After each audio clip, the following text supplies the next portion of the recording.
everybody, it's Teresa. Welcome back to my channel. Today I was going to do a Sunday cook with me. I have some old meatloaf videos. This is a new recipe that I'm trying as a guide. I'm using it as a guide. But it's called Glazed Meatloaf, or you can call it old-fashioned meatloaf. But it's not quite old-fashioned, but it sounds really, really delicious.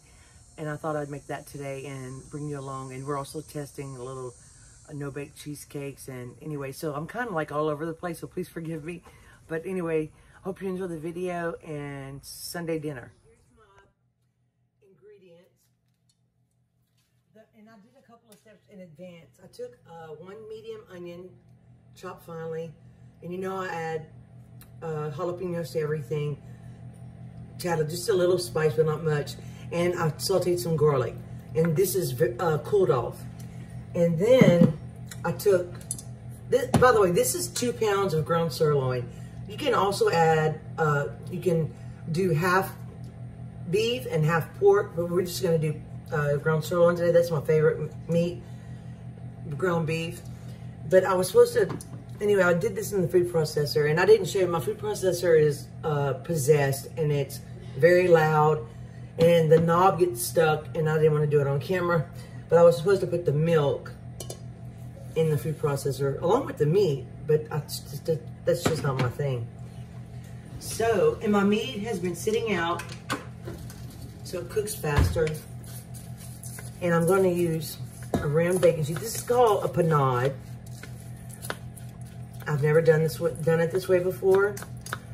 I'm using my Cook's Illustrated book. I'll show you the book. But you want this to absorb the milk. And it's supposed to help add moisture to your meatloaf. But once it's a paste, that's fine. Okay, so basically I'm gonna use my mixer. And I might make 2 loaves, like 2 1-pound loaves, so it cooks a little faster. So I'm gonna dump in, I'm gonna save some of this for another recipe. I guess I could just let's see how much we have. We love onion. That looks good. I'm gonna save just a little bit for some potatoes I'm gonna make. And this is 1 whole egg and 1 egg yolk. Oh, let's go ahead and add our salt and pepper. Now, my crackers are salted, but I'm gonna add just a little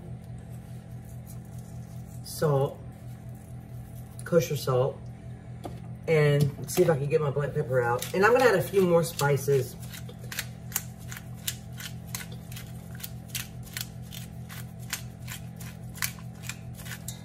And you can salt to taste, use as much pepper as you like. I'm going to add a little onion powder,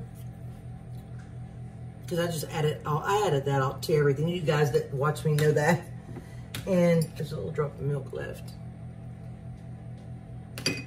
I'm going to add a little garlic, granulated garlic. We like garlic. You don't have to add extra garlic. It's just, we just kind of like it a lot. I'm going to add, now it calls for a ½ teaspoon of thyme. I just kind of do about a ½ teaspoon in my hand, and I like to crush it a little bit. I need some fresh thyme.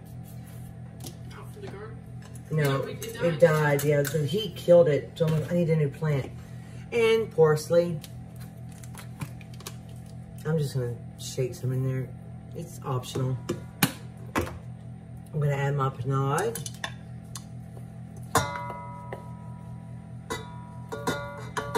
I've always wanted, they have a lot of meatloaf, well, several meatloaf recipes in this book. And one of them is bacon wrapped meatloaf. It sounds very interesting. But my bacon, I don't have any bacon. And the bacon I have is frozen.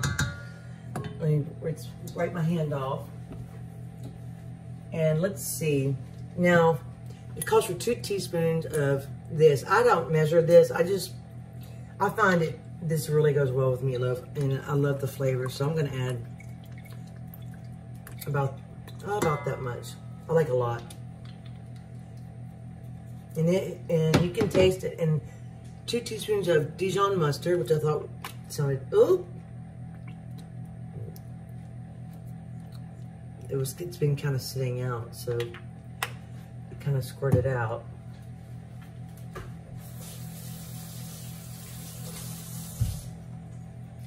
Now this book always has a lot of steps, and I skip some of the steps sometimes.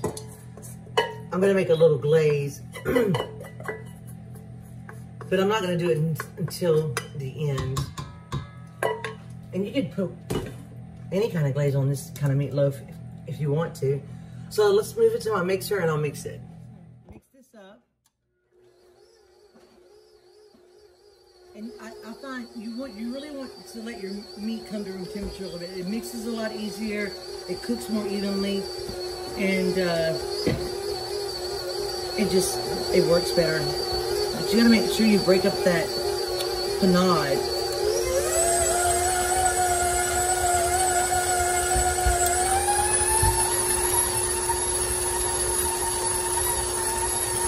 That's probably why they want you to do it in the food processor. You don't want to overmix, that's what I always heard.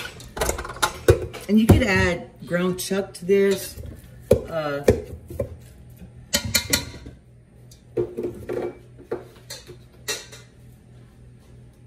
Anyway, it smells wonderful. So let me find my pan. Here's my pan.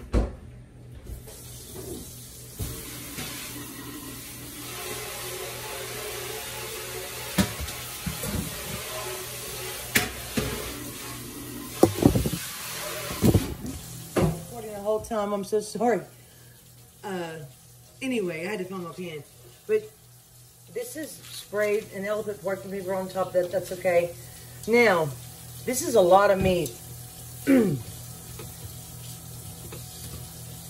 So I'm gonna try to break it in half. And my hands are clean. You could wear gloves. I just never do. You could also make mini meatloaves, which is something that I really thought about. I have it on my oven on convection because I'm impatient and I like to cook it a little faster. But you also have to be careful because that hot pan will cook the outside faster than you want sometimes. But for me, like this, it's convection works well. And you can shape it. You're supposed to shape it into a loaf.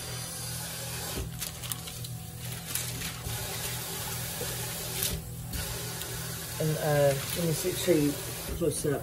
That's how I have it. Let's get the other.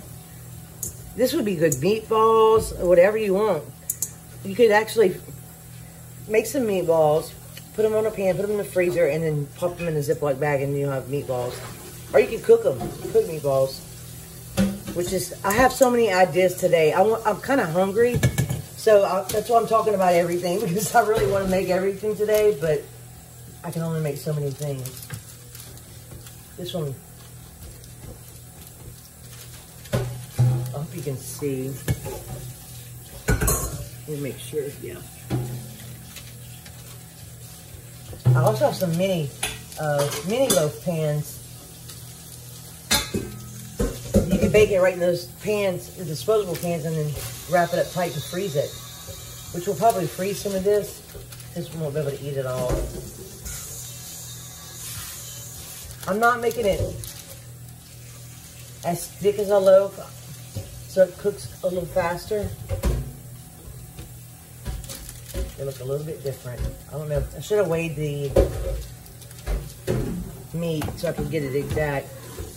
You want to make sure it's together. Or another idea I have is I might put glaze on one and another topping on the other. There's just so many possibilities. But I love the jalapeno, the color of it in here. All right, I'll put this in the oven. And then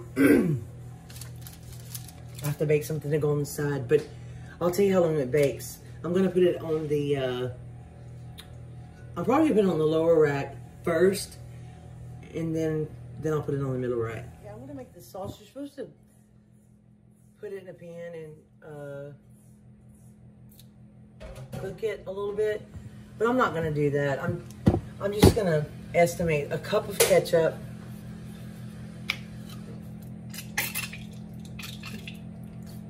And I kind of like taste it. There's a certain, I have a recipe that's similar to this, but I can't find it. And it's kind of like, it's got the sweet and salty, vinegary topping. And a 1/4 cup of packed brown sugar. I always add a little extra. I like a lot of topping and sugar. And we need a little apple cider, cider vinegar. And I think if you don't have this kind of vinegar, you could use, I'm just using this one. Let me get a tablespoon.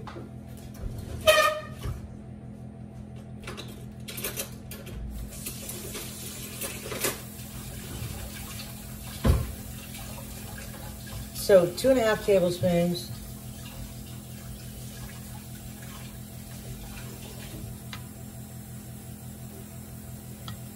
Oh, I know what I've been trying to remember what my other sauce has. It has a little mustard in it, which is really good. I'm trying to do a recipe so I can list the ingredients for you guys. It's very hard for me to follow a recipe. I don't know. And a 1/2 teaspoon of hot sauce, but I'm just gonna put a little bit. I'm not gonna measure it. It's not too spicy.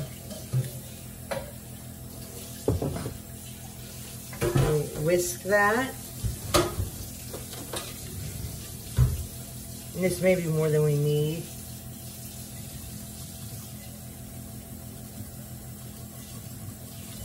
And they said to put it under the broiler to make it stick. But I think if you put it on, that's good. Okay, so that's the glaze. It's delicious. It's really, really good. You always want to taste your food. You're supposed to dissolve the sugar. Maybe put some Worcestershire sauce in it. Oh yeah, that's a good idea, Ella. Yeah, okay, we're gonna just add a touch of something else. You could even add a little soy sauce to it. Is that good? Yeah. It's like kind of like a barbecue sauce. Let me see. It's got a little vinegar. Oh, just spit it on the stove. Oh, that was a good addition. I wanted to tell you guys, I looked on Amazon forever for aprons. They have like a million of aprons. I wanted a simple black, but I wanted a short one. Because it gets really hot when you're baking in here. I don't want it all covering my legs. So I found these. I got two aprons. It has pockets and it's adjustable right here.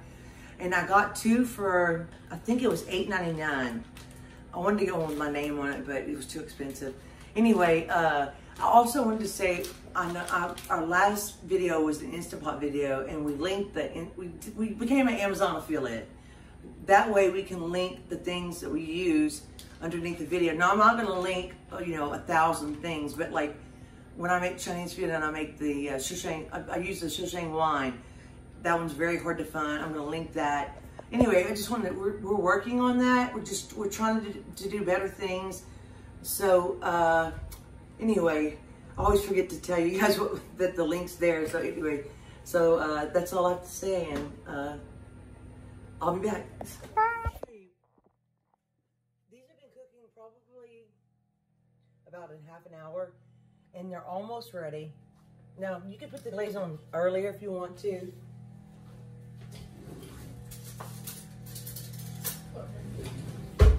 More time. You can put it on as many times as you want. You can also save extra glaze for after it's cooked, especially if you want to cook the glaze.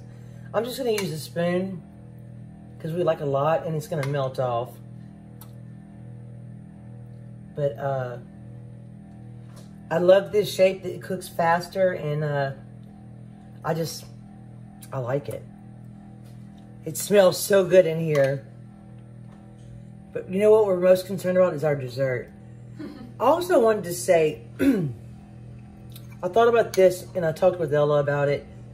I know I don't do vlogs, and I don't I don't talk about personal things all that much. I've told you guys some things. And I mostly talk about food because that's just my passion. But I wanted to say, if you wanted to ask me any questions about whatever, not whatever, if I don't want to answer it, I'm not going to answer it. But if you were curious about some things that I never talk about, you go ahead and ask me. And I'll try and answer them for you.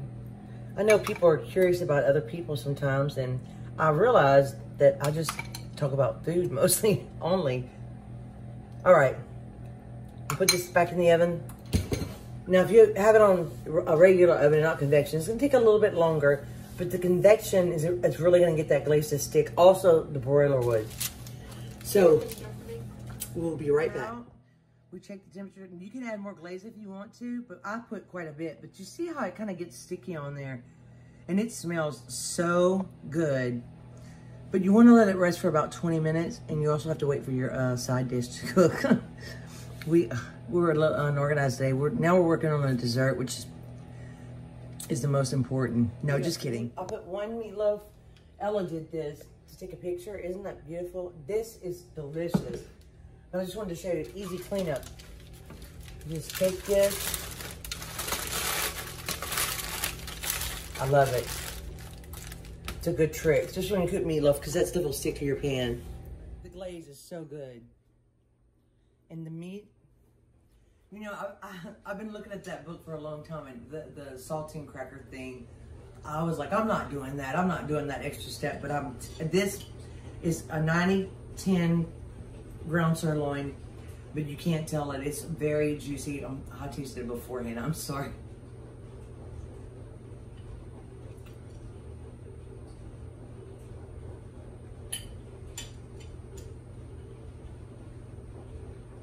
We love the garlic. But sauteing the onions and stuff and using that panache makes it very moist. And it's seasoned well. It's good. And I like it this size because it does bake a little faster and it's smaller portions. It's easier for me to work with. So I hope you try. I'm gonna list the ingredients below in the description. So I hope you try it. Let me know if you like it. Thank you so much for watching. Thank you for watching our Cook With Me on Sunday. And have a great day or night, and I'll see you soon. Bye. Bye.